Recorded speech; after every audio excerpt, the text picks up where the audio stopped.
चलिए देखिए, एक चीज ध्यान दीजिए, दुनिया में सबसे ज्यादा क्या है सर? ईसाई,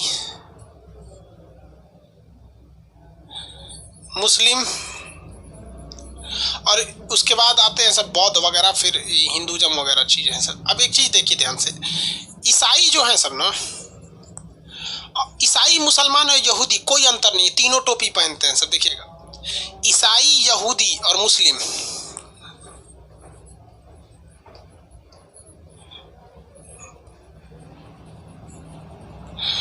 ईसाई, यहूदी और मुस्लिम तीनों टोपी पहनते हैं सब, तीनों अपनी लाश को दफनाते हैं सब, तीनों गॉड से दुआ मांगते हैं सब, तीनों कुछ मतलब तीनों का कपड़ा देखेंगे ना तो लगभग एक जैसा रहेगा, सब कुर्ते पजामा टाइप का पहनता है सब। फादर को भी देखिएगा ना, फादर को, और जो अरब में रहता है थोड़ा का ही डिफरेंस रहेगा, डिजाइनिंग का डिफरेंस रहेगा, बट ओवरऑल कंसेप्ट वही है कि भैया पूरा शरीर ढकना है।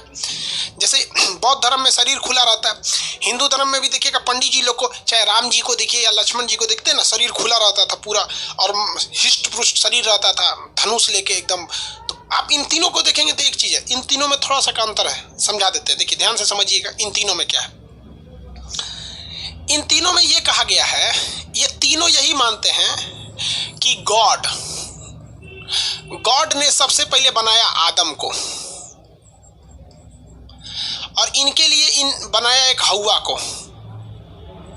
इनकी पत्नी थी आदम और हव्वा, एडम एंड ईव, और इनको बनाने के बाद इनको स्वर्ग में रख दिया और कहा कि देखो तुम लोग स्वर्ग में रख देते हैं, लेकिन कहा कि तुम अनाज मत खाना, क्योंकि अगर तुम अनाज खाओगी ना तो तुम मतलब लेट्रिन होने लगता है, और लेट्रिन होने से क्या होता है कि भाई स्वर्ग गंदा हो जाएगा। तुम फल फ्रूट खा लेना, जितना अनाज मत खाना, ठीक है। लेकिन ये लोग माने नहीं। ये हव्वा जो थी ना, ये शैतान के बहकावे में चली आई और अनाज खा ली, और न तो एकरो खिया दी आदम को, तो भगवान लात मार के भगा दिए, भाग यहाँ से भगा दिए नीचे। थी श्रीलंका में गिरे थे सब दोनों, श्रीलंका में। तो ईसाई, यहूदी और मुस्लिम, इनके अनुसार इनके पूर्वज एक ही हैं, कौन? आदम और हव्वा। और ये श्रीलंका से भारत आए लोग, हेल के इधर गए लोग, सब लोग इस साइड में हेल के ऐसे, वो जो हेलने वाला रास्ता था ना, जिसे राम सेतु कहते हैं लोग, उसको ये लोग आदम ब्रिज कहते हैं। आपको पढ़ाए थे राम सेतु और आदम ब्रिज, पढ़ाए थे कि नहीं पढ़ाए थे? अरे भाई विजडम का ट्री होगा, अरे जो भी विजडम ट्री यार, सब उतना ध्यान से समझो। अब बात समझिए, यहाँ पे अंतर कहाँ आ गया। ईसाइयों का कहना है कि मेरे अंतिम प्रोफेट का मतलब होता है पैगंबर, अंतिम पैगंबर का मतलब ईश्वर का सबसे करीबी, जिसे इंग्लिश में प्रोफेट कहते हैं, हिंदी में, उर्दू में पैगंबर कहते हैं। तो ईसाइयों के हिसाब से इनका सब आखिरी पैगंबर ईसा मसीह थे, ईसा मसीह। और ये लोग क्या करते हैं, आदम को ईश्वर का बेटा मानते हैं। देखिए मुसलमानों में क्या कहना है, मुसलमानों का कहना है कि भैया ये भगवान का बेटा थोड़ी था, ये तो भगवान ने उन्हें मिट्टी से बनाया था, पहला। दूसरा कि मुसलमान मानते हैं कि भैया ये ईसा मसीह आखिरी पैगंबर नहीं थे, आखिरी पैगंबर थे मोहम्मद साहब। इनका पूरा नाम हजरत सल्लल्लाहु अलैहि वसल्लम, मोहम्मद सल्लल्लाहु अलैहि वसल्लम, पूरा बड़का नाम है वो आप लोग को बाउंस कर जाएगा, ठीक है। तो बस मोहम्मद साहब याद रखिए। तो इस्लाम वाले में ये हटा देते हैं, ये तो नॉर्मल चीज़ है। इनके हिसाब से ओरिजिन समझ गए, इन सब लोग एक गॉड को मानते हैं, उनको अल्लाह कहते हैं, कोई ईसा मसीह कहते हैं, कुछ गॉड मानते हैं। देखिए इनका क्या कहना है, यहूदियों का, ईसाई कहता है कि हमारे अंतिम ईसा मसीह थे, मुस्लिम कहता है कि हम भी ईसा मसीह को मानते हैं, और मुसलमान भी ईसा मसीह का उतना ही इज्जत करते हैं जितना ईसाई करते हैं, मसीह उतना ही करते हैं। लेकिन मुसलमान कहते हैं कि ये आखिरी पैगंबर नहीं थे, इनसे जो छूट उठ गया था ना, तो नेक्स्ट आखिरी पैगंबर मोहम्मद साहब थे। समझा के दोनों में अंतर समझ में आ रहा है कि नहीं आ रहा? अब देखो भैया, यहूदी कहते हैं सर कि अभी आखिरी पैगंबर आए ही नहीं है, अभी वेटिंग चल रहा है, जब दुनिया में बहुत अत्याचार हो जाएगा तो आखिरी पैगंबर आएंगे। तीनों का एक ही चीज का है, कन्फर्मेशन का अंतर है। ये कहते हैं कि भैया आखिरी ये थे, मुसलमान कहते हैं आखिरी ये थे। अगर डेट के हिसाब से देखेंगे तो ईसा मसीह के बाद आए थे मोहम्मद साहब। तो अगर आखिरी अगर अगर कोई प्रोफेट मानता है, मतलब पैगंबर मानते हैं ईसा मसीह को भी या मोहम्मद साहब को भी, तो उस हिसाब से तो ये आखिरी हो जाएंगे।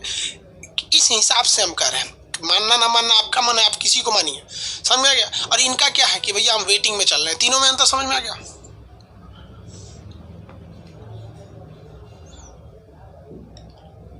अरे बकलोल कहीं का, मोहम्मद जाफाद यहूदी लोल है, ये गलत चीज है। आपकी यही जुबान आज पूरी दुनिया में मुसलमानों को गाली सुनाती है।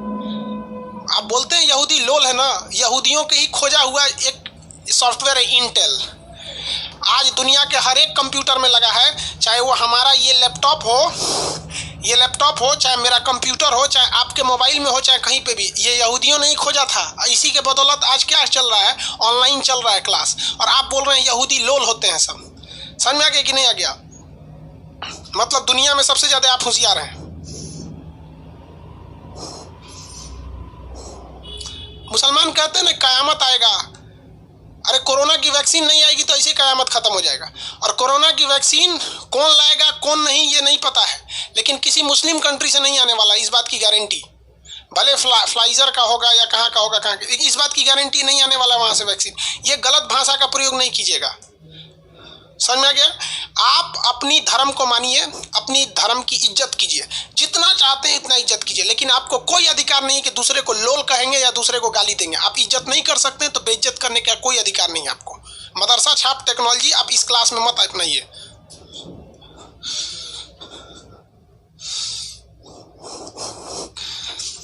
ठीक है? यहूदी हमारे रिश्तेदार नहीं है और ना ही हमने कभी जिंदगी में किसी यहूदी से मिला है। ठीक है?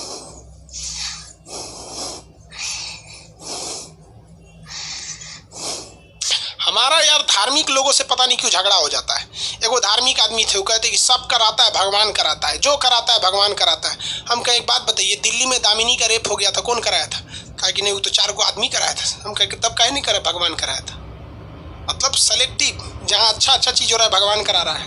अब बलात्कार हो गया, प्रियंका रेड्डी को बलात्कार करके जला दिया गया, काहे लिए उसको इनकाउंटर किया? भगवान को पकड़ के लाओ। चलो भाई अब आते हैं टॉपिक पे। हम सबको कहते हैं यार, कभी किसी को आप नीचा मत दिखाइएगा, क्योंकि जिस दिन आप किसी को नीचा दिखाते हैं ना, आप उसी दिन बर्बाद हो जाते हैं। वरना आप बताइए कि रावण में वो कौन सा चीज था जो मर्यादा पुरुषोत्तम राम में नहीं था? हर मामले में उनसे ज्यादा विद्वान था। और अगर ज्यादा विद्वान नहीं था तो राम जी ने अपने भाई लक्ष्मण को भेजा क्यों था? लेकिन केवल एक अंतर था कि रावण के अंदर चरित्र नहीं था, केवल इंसानियत नहीं थी। वो अपने आप को समझता था हम ही श्रेष्ठ हैं, मरा के चल गया। यहाँ पर आज भी रावण को लोग मारते हैं। ये बात अलग है कि रावण को जलाने वाले में कोई भी राम नहीं है जो वर्तमान समय में है कि नहीं है? इंसानियत समझिए भाऊ, वरना पढ़े लिखे कोई फायदा नहीं। नौकरी ले लेना पढ़ाई का मतलब थोड़ी होता है। चलो आगे आते हैं। इन तीनों का मतलब समझ में आ गया? आगे देखिए, सऊदी अरब, भैया यहूदी महान है, यही लोग तो अच्छा है, लोग 8 को ब्याह कर रहा है। यूएई का राजा का डिवोर्स हो गया इंग्लैंड की रानी से, वो करिए लइकवा हम ले जाएंगे, हम ही जन्म दिए। मार हो रहा है यहाँ पे, गजब है। यहाँ सिया सुन्नी में लड़ रहा है, कोई वहाबी में लड़ रहा है, कोई देवबंदी में लड़ रहा है, कोई बरेलवी में लड़ रहा है, अहले हदीस में लड़ रहा है, सिया में लड़ रहा है, अहमदिया में लड़ रहा है, समानियाजी में है। अरे बाप रे बाप, और कुछ है, बड़ी ज्यादा है सब। खैर ये सब चीज छोड़िए, मिडिल ईस्ट की ये समस्या बहुत भयानक है। सिया सुन्नी की मुख्य समस्या कहाँ पे है? Middle east.